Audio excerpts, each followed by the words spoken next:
Sabar ya, belum nih, waktunya belum muncul. Nah nih.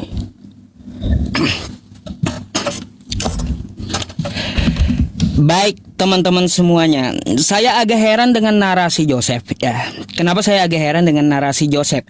Dia mempertanyakan Nabi Muhammad dalam Quran. Yang kita tahu, Nabi Muhammad itu ceritanya di hadis dan sirah nabawiyah. Sedangkan Al-Quran itu adalah firman Allah Subhanahu wa Ta'ala. Tapi dipertanyakan Joseph Nabi Muhammad dalam Quran. Ini adalah pertanyaan yang konyol ya dari seorang Joseph gitu. Ini sampai saya catat teman-teman. Nabi Muhammad dalam Quran. Heran saya gitu, Nabi Muhammad dalam Quran. Cerita Nabi Muhammad Shallallahu Alaihi Wasallam, Joseph, kalau kamu mau cari lewat hadis dan sirah nabawiyah ya. Nah, kalau untuk masalah di Al-Quran itu adalah ketetapan Allah Subhanahu wa Ta'ala yang disampaikan oleh Nabi Muhammad Shallallahu Alaihi Wasallam berkaitan tentang yang kamu katakan ya. Apakah Nabi Muhammad bisa menyelamatkan, kata kamu? Baik, sebagaimana yang kau kutip di dalam Yohanes 14 nomor 6 ya, akulah jalan kebenaran dan hidup. Nabi Muhammad juga seperti itu. Nabi Muhammad adalah jalan kebenaran dan hidup. Di mana ayatnya? Nabi Muhammad itu adalah jalan. Quran surah Al-An'am ayat 153. Wa anna hadza sirati mustaqiman fattabi'uh. Inilah jalanku, jalan yang lurus. Nabi Muhammad itu. Ya.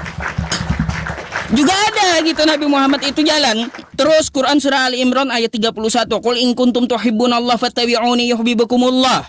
Ya, apabila kamu mencintai Allah maka ikutilah jalan Nabi Muhammad. Ikuti sunnah Nabi Muhammad.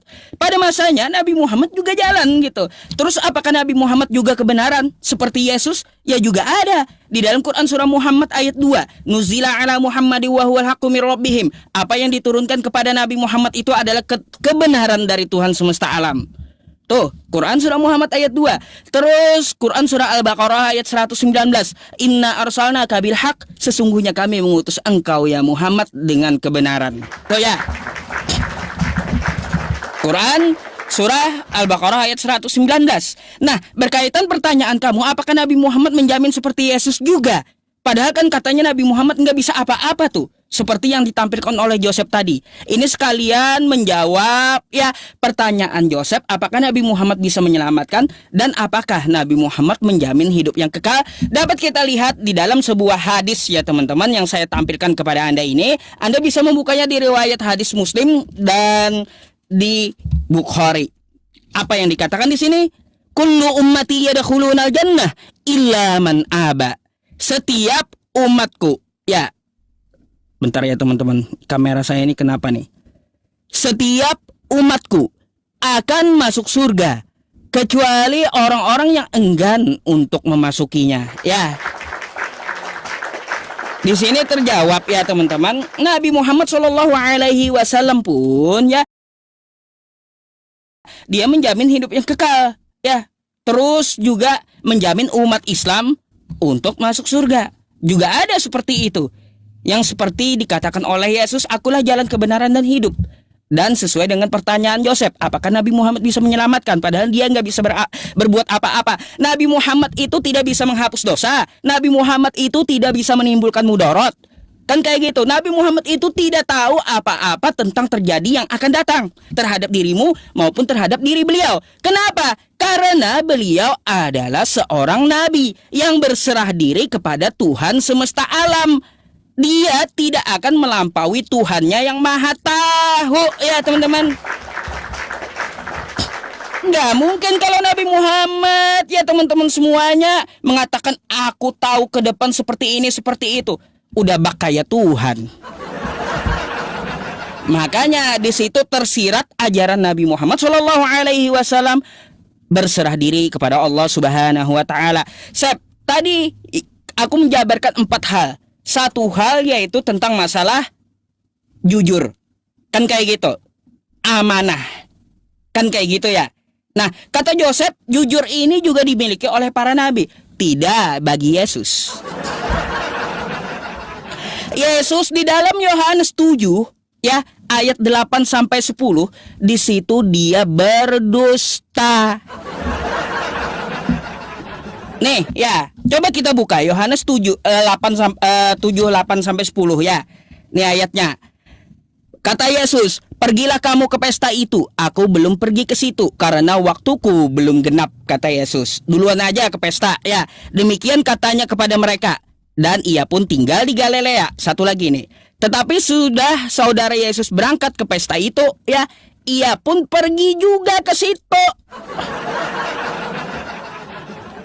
Yesus berdusta di situ ya, Sep ya. Apa yang mau diikuti? Tuh.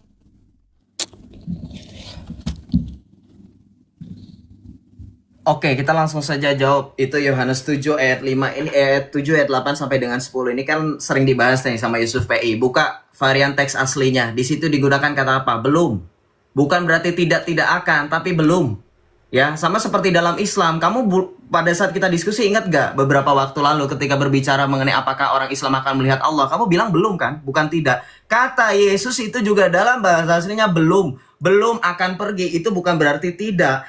Ketika Yesus menolak pergi bersama-sama pada saat itu, konteksnya dia menolak yang saat itu saudara-saudaranya tidak percaya kepadanya. Baca ayat kelima. Ini kebiasaan Islam, selalu baca ayat kitab suci kami seperti baca ayat Qur'annya. Dikutip-kutip. Nah, inilah yang mau saya buktikan.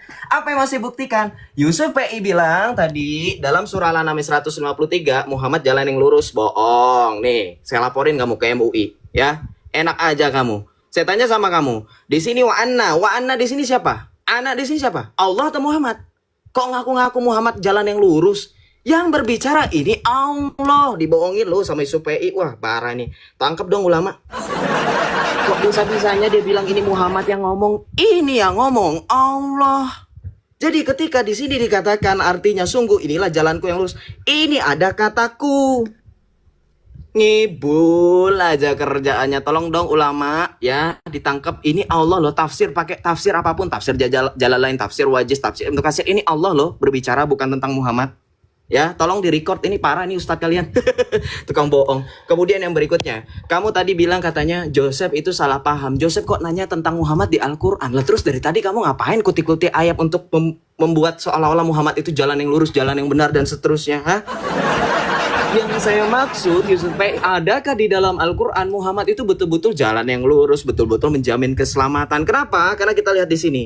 Kamu kan pakai hadis katanya. Tadi, setiap umatku akan masuk ke dalam surga. Tapi bohong ya, kerjaannya Muhammad sama Yusuf P sama-sama tuh ya, bukan jujur nih. Baca. Tidak ada seorang pun di antaramu yang tidak melewatinya, yaitu melewati apa? Melewati neraka. Tetap akan lewat. Hah? Jadi tetap akan masuk dalam surga. Tidak Pak. Betul, memang akan masuk dalam surga. Cuman anehnya dalam Islam mereka masuk dalam neraka dulu. Nanti ada hadis yang sahih mengatakan sampai Allah memanggil nama terakhir penduduk neraka, barulah neraka ditutup. Itu kan Allah kamu, tetap masuk neraka. Tidak sekonyong-konyong langsung masuk surga. Oke, betul? Oke, kita lanjut. Kemudian, kamu bilang bahwa Muhammad bisa memastikan, sekali lagi, Muhammad itu tidak mengetahui apapun. Kenapa? Karena di sini saya bisa buktikan Muhammad saja berdosa. Baca di sini. Ketika dikatakan apakah semua nabi itu berdosa? Iya, semua nabi berdosa. Makanya tadi Yusuf PI sampai mengeluarkan narasi seolah-olah Yesus itu lebih berharga daripada Tuhan, daripada Muhammad. Kenapa? Karena memang hanya Yesus yang mampu menghapus dosa dan tidak berdosa. Karena di sini bahkan dalam surah Al-Qasas ayat 15 sampai 16, Musa pun berdosa. Maka sama seperti Musa, Muhammad pun berbuat dosa. Makanya Muhammad itu memohon ampun kepada Allah atas dosanya. Tetapi juga Muhammad, kita tahu bahwa punya dosa yang lalu dan yang akan datang. Artinya apa? Terus buat apa kalian percaya Muhammad akan menemani kalian masuk ke dalam surga? Baca loh. Di sini dosa Muhammad yang akan datang. Saya tanya, dosa Muhammad yang akan datang itu yang apa? Hah? Kemudian dikatakan bahwa Muhammad menunjuki jalan yang lurus. Kalau menunjuki jalan yang lurus, kenapa dalam surah Al-Fatihah kalian selalu berdoa, ihdinas siratal mustaqim, tunjukkanlah kami ke jalan yang lurus. Apakah Muhammad tidak kalian anggap? Apakah Muhammad itu hanya figura saja? Jadi bagaimana retorika dalam Islam, konsistensi dalam Islam ketika Muhammad dikatakan sebagai ajaran yang lurus? Buang Al-Fatihah, jangan berdoa tunjukkanlah kami ke jalan yang lurus. Buang. Kenapa? Karena kalau sudah ada Muhammad ngapain minta tunjukin? Oke. Kemudian yang berikutnya, saya tadi mau menunjukkan bahwa ketika Tuhan Yesus mengetahui tentang keselamatan berbeda dengan Muhammad. Kenapa? Bahkan Muhammad tentang keluarganya sendiri dikatakan apa? Dalam suatu hadis riwayat Bukhari nomor 2753 dan hadis riwayat Muslim nomor 206, kalau Muhammad katanya menjamin kalian semua masuk surga, keluarganya pun tidak bisa menyelamatkan diri. Baca, selamatkanlah diri kalian, sesungguhnya aku tidak dapat menolong kalian sedikit. Bayangkan loh, bahkan Siti Aisyah pun dikatakan tidak dapat ditolongnya. Gak cuman istri dan keluarganya, Muhammad pun gak bisa nolong Fatimah putrinya. Wahai Fatimah putri Muhammad, mintalah padaku apa yang kau mau dari hartaku, sesungguhnya aku tidak dapat menolongmu sedikit pun dari Allah. Terus kenapa kalian percaya? Gimana ini? Silahkan dibantu untuk dijelaskan. Oke.